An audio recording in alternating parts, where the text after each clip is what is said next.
नमः। श्री महावीर जिनेन्द्राय नमः। श्री द्वादशांग श्रुतदेव्यै नमः। आचार्य श्री आदि सागर महावीर कीर्ति सन्मति सागर गुरुभ्यो नमो नमः। प्रिय धर्मात्मन, आचार्य श्री मानतुंग जी महाराज की अमर कृति भक्तामर का हम क्रमशः अध्ययन कर रहे हैं। उसी श्रृंखला में आज 42वां पद्य अर्थ सहित जानने का प्रयत्न करेंगे।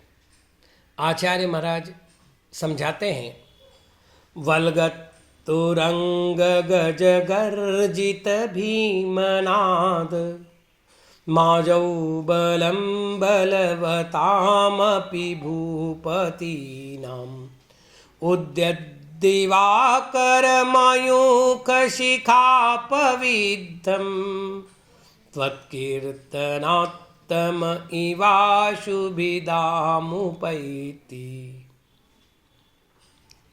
त्वत् आपके कीर्तनात् कीर्तन से आ जाऊं रणांगन में, वलगत उछलते हुए, तुरंग गजगर्जित भीमनादम घोड़े तथा हाथियों की गर्जना से भयंकर शब्द हो रहा है, जिसमें ऐसी बलवताम बलवान भूपति नाम राजाओं की अपि भी बलम सेना उद्यत उदीयमान दिवाकर मयूक शिखा अपविद्धम सूर्य की किरणों के अग्रभाग से बांधे गए तमह अंधकार के इव समान आशु शीघ्र ही भिदाम विनाश को उपैति प्राप्त हो जाती है।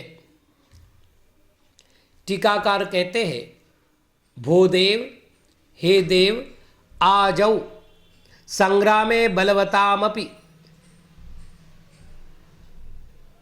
संग्राम में बलवान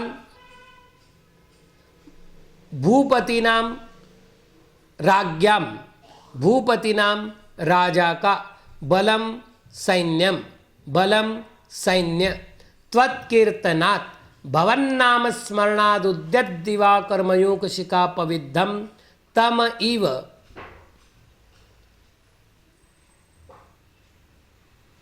त्वन्न कीर्तनात् आपका नामस्मरण करने से उगते हुए सूर्य की किरणों के अग्रभाग से बांधे गए अंधकार के समान आशु शीघ्रम, आशु शीघ्र भिदामुपैति भेदम प्राप्नोतीत्यर्थः। भेदामुपैति भेद को प्राप्त होता है, यह अर्थ है। उद्यन्नुदय प्राप्तो दिवाकर सूर्यस्तस्य मयूखास्तेषां शिखाः ताभिः उद्यत उदित दिवाकर सूर्य, उसकी मयूखा किरणें, उनकी शिखाओं से अपविद्धम भेद को प्राप्त, अपविद्धम भिदाम प्राप्तम, अपविद्धम भेद को प्राप्त।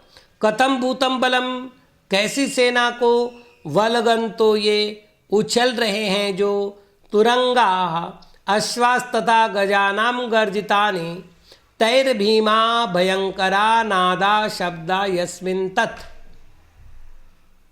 तुरंग घोड़े तथा हाथियों की गर्जना से भी महाभयंकर नादा शब्द जिसमें वह। तव कीर्तनम त्वत्कीर्तनम तस्मात् आपका कीर्तन। बलम पराक्रमो विद्युते येषां ते बलवंतस्तेषां, बलम पराक्रम होता है जिसमें वे बलवान हैं उनमें। कोई जीव संग्राम भूमि में पहुंच चुका है, उस संग्राम भूमि में हाथी चिंगाड़ रहे हैं, घोड़े हिनहिना रहे हैं, रथों की झंझनाहट हो रही है और पैदल सेनाओं की सनसनाहट हो रही है। वहाँ पर अनेक बलवान राजाओं की सेनाएं एकत्रित होकर युद्ध करने से सन्नद्ध हो चुकी हैं।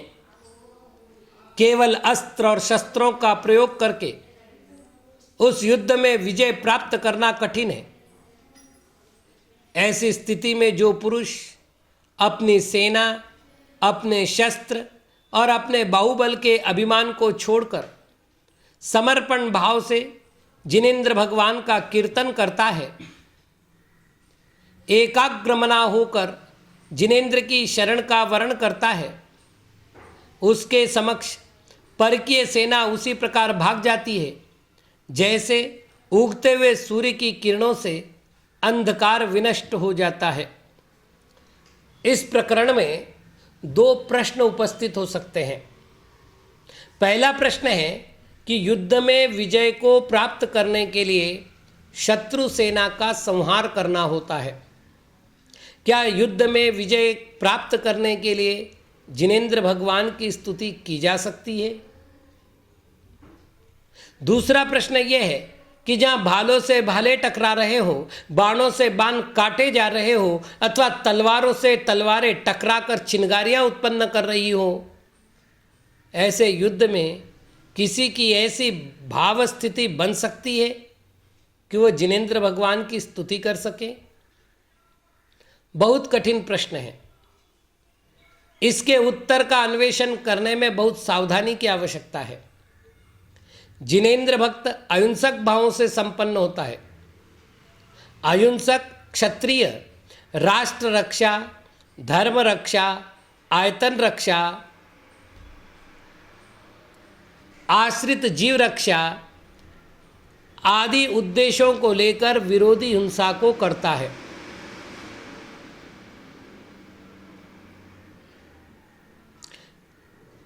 इसमें वह आक्रमण नहीं करता। उस पर जब आक्रमण होता है तो अपने क्षत्रिय धर्म की रक्षा करने के लिए युद्ध करता है। विघ्न आया था, उसका निवारण करना आवश्यक था। उस विघ्न का निवारण करने के लिए ही उसने युद्ध किया है। अहिंसक जीव युद्ध के प्रसंग को टालने का पूर्ण प्रयत्न करता है। दूत संदेश, संधि आदि अनेक प्रकार के उपायों का आलंबन लेकर वह शत्रु को युद्ध विरत करने का प्रयत्न करता है। इसके उपरांत भी अनिवार्य रूप से युद्ध करने का प्रसंग आता है तो युद्ध करता है।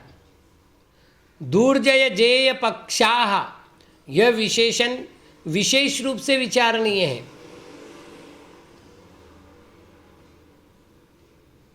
आक्रमण करने वाला परचक्र दुर्जय है। उस विघ्न को दूर करने के लिए भक्त के द्वारा भगवान की स्तुति की जाती है। अतः युद्ध विजय के लिए स्तुति करना अनुचित नहीं है। भक्त आक्रामक नहीं है, रक्षक है। किसी ने उस पर आक्रमण कर दिया है। अहिंसा की भावना जिसमें कूट कूट कर भरी हुई है, ऐसा जीव आगत विघ्न का निवारण करने के लिए, युद्ध को टालने के लिए भगवान की स्तुति करता है। उसमें हिंसा का संकल्प नहीं है, वह हिंसा से व्यथित है। यह हिंसक कार्य बंद हो जाए, यह भावना उसके मन में है। अतः इस मनस्थिति में स्तोत्र की भावना उत्पन्न होने में किसी प्रकार की बाधा उपस्थित नहीं होती। पद्म पुराण में राजा मधु का उदाहरण है। युद्ध भूमि में अपने मरण को निश्चय जान करके राजा मधु ने हाथी पर बैठे बैठे ही केशलोच करके मुनि अवस्था को प्राप्त कर लिया। तो युद्ध भूमि में भी भाव दशा ऐसी हो सकती है जिससे वो जिनेंद्र भगवान को और रत्नत्रय को ध्यान में रख सकता है। अस्तु, संकट मोचक जिनेंद्र भगवान को मैं मन में धारण करता हूँ। वे भगवान मेरे जीवन में आने वाले समस्त विघ्नों को दूर करें। बस आज इतना ही। ओम नमः।